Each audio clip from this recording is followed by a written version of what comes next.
So, Bismillahirrahmanirrahim. Assalamu alaikum to all of you. Welcome to our channel Studyhood. As you know that कि हमने अपने last subsection में start किया था biology से related new chapter that was cell structure and function. तो आज हम उसी चैप्टर को कंटिन्यू रखते हुए अपना नेक्स्ट सबसेक्शन डिस्कस करने वाले हैं that is ribosomes. Basically ribosomes आपको पता है कि it is actually the factory of protein। Ribosome क्या है? आपकी फैक्ट्री है प्रोटीन की, जहां से आपकी सारी प्रोटीन जो है वो सिंथेसाइज होनी है। ठीक है, अगर हम जनरल बात करें तो ये राइबोसोम्स बेसिकली कहां से आते हैं? It is assemble in nucleolus. जैसा कि हमने अपने न्यूक्लियस के सबसेक्शन में डिस्कस किया था कि वहां पर असेंबली होती है किसकी? राइबोसोम्स की। इसके अलावा अगर हम इसकी फंक्शन की थोड़ा बहुत ओवरव्यू की बात करें तो ये ट्रांसपोर्ट होता है साइटोप्लाज्म में विया न्यूक्लियर पोर, यानी असेंबल हो गया। ठीक है, असेंबल हो गया किसके अंदर? न्यूक्लियोलस के अंदर। अब ये वहां से बाहर कैसे आएगा?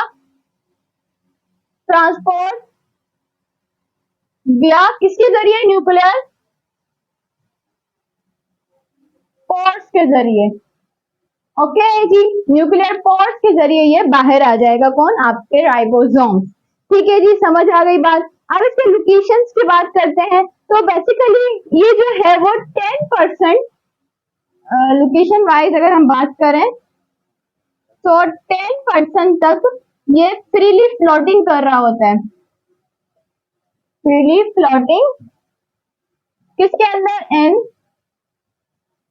साइटोप्लाज्म के अंदर। Okay, and 90% it is attached with the membranes. किसकी मेम्ब्रेन? एंडोप्लाज्मिक रेटिकुलम की मेम्ब्रेन के साथ ये अटैच्ड होता है।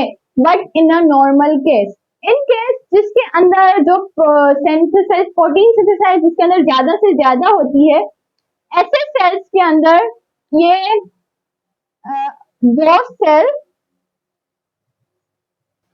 दो sales who produce,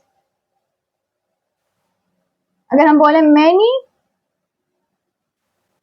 protein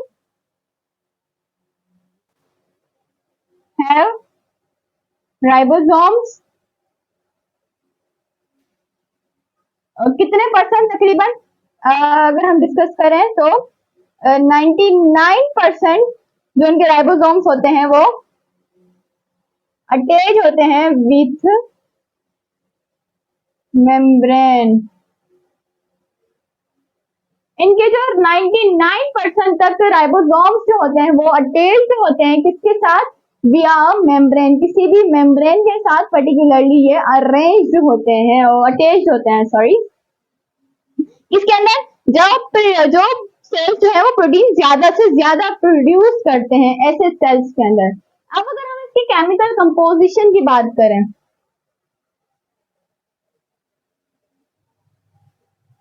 chemical composition,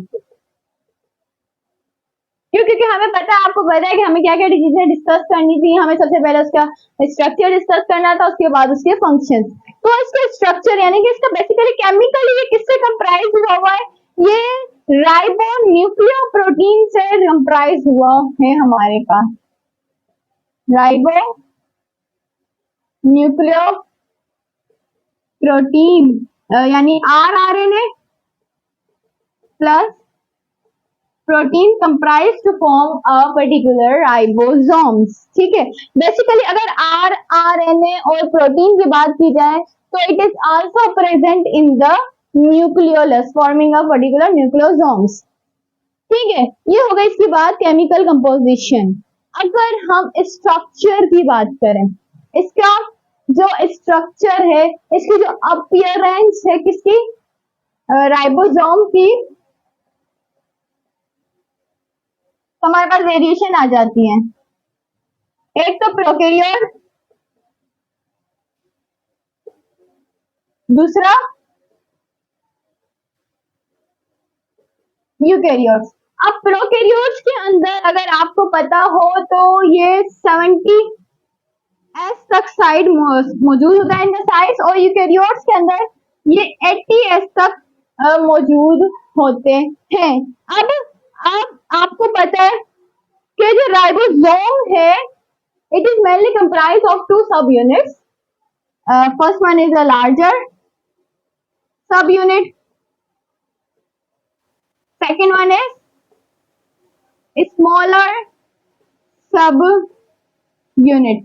तो प्रोकैरियोट्स के अंदर जो लार्जर सब यूनिट होता है वो आपके पास बेसिकली कंप्राइज हुआ होता है 50S का, और जो स्मॉलर सब यूनिट होता है स्पेशली प्रोकैरियोट्स के अंदर वो 30S तक कंप्राइज हुआ होता है। अब अगर हम यूकैरियोट्स की बात करें तो जो यूकैरियोट का पास भी ऑफ कोर्सली राइबोसोम है, तो उसके टू ही होंगे, एक उसका लार्जर सब यूनिट, दूसरा उसका स्मॉलर सब यूनिट। ओके, अब उसका जो लार्जर सब यूनिट स्पेशली किसके अंदर, यूकैरियोट्स यानी हमारी बात हो रही है, तो उनका जो लार्जर है वो 60S से बना हुआ है, और जो स्मॉलर सब यूनिट है वो 40S से कंप्राइज हुआ है।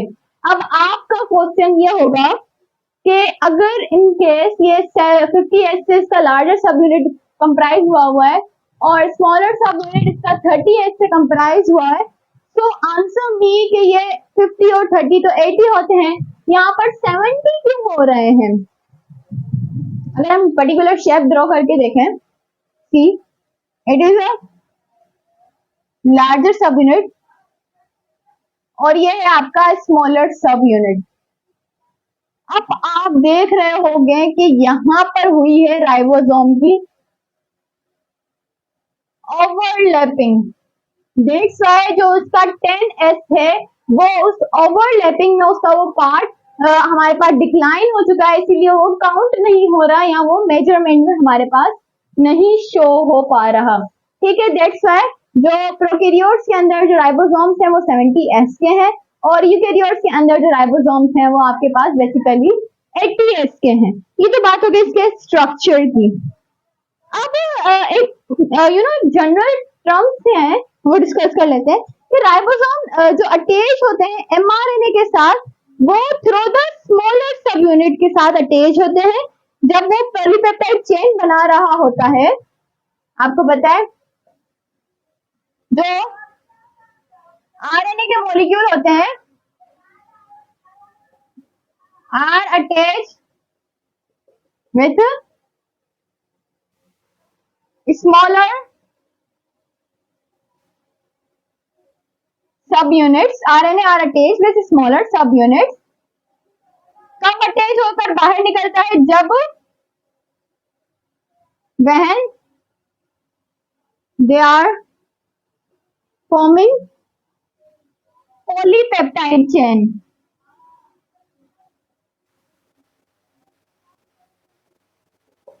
चेन यानी आरएनए जो होता है वो अटैच होता है विद द स्मॉलर सब यूनिट। किसका सब यूनिट? ऑफ कोर्स राइबोसोम का। ठीक है, राइबोसोम के स्मॉलर सब यूनिट के साथ वो आरएनए का मॉलिक्यूल अटैच होता है, और एज अ रिजल्ट वो जो पॉलीपेप्टाइड चेन है वो बन रही होती है। आपको पता है कि जो आरएनए है वो डीएनए को ट्रांसक्राइब कर आता है न्यूक्लियस में, और थ्रू द हमने अभी डिस्कस किया किसी विया द न्यूक्लियर पोर्स वो मूव करता है, और ट्रांसक्राइब करके समझ लें कि उसमें वो डीएनए था। ये डीएनए का एक मॉलिक्यूल कंप्राइज कर लेते हैं, ये एक डीएनए का मॉलिक्यूल है। ओके, अब इसको इसने ट्रांसक्राइब कर लिया, किसने? आरएनए ने। इसको इसने कॉपी कर लिया। अब ये जा रहा है राइबोसोम्स के पास, और ये राइबोसोम्स बेसिकली कहां प्रेजेंट है? रफ एंडोप्लाज्मिक रेटिकुलम के पास। ठीक है, समझ में आ गई आपको? अब यहाँ पर हमने की पॉइंट क्या याद रखना था कि जो आरएनए का मॉलिक्यूल है आपके पास वो आरएनए राइबोसोम्स के स्मॉलर सब सब यूनिट के साथ अटैच होगा। कौन से? स्मॉलर सब यूनिट ऑफ द राइबोसोम। ठीक है। और दूसरी बात, आपके पास एक और पॉइंट है हमारे पास, दैट इज कि जो स्मॉलर और जो लार्जर सब यूनिट्स है, ये दोनों के दोनों अटैच होते हैं थ्रू मैग्नीशियम आयन।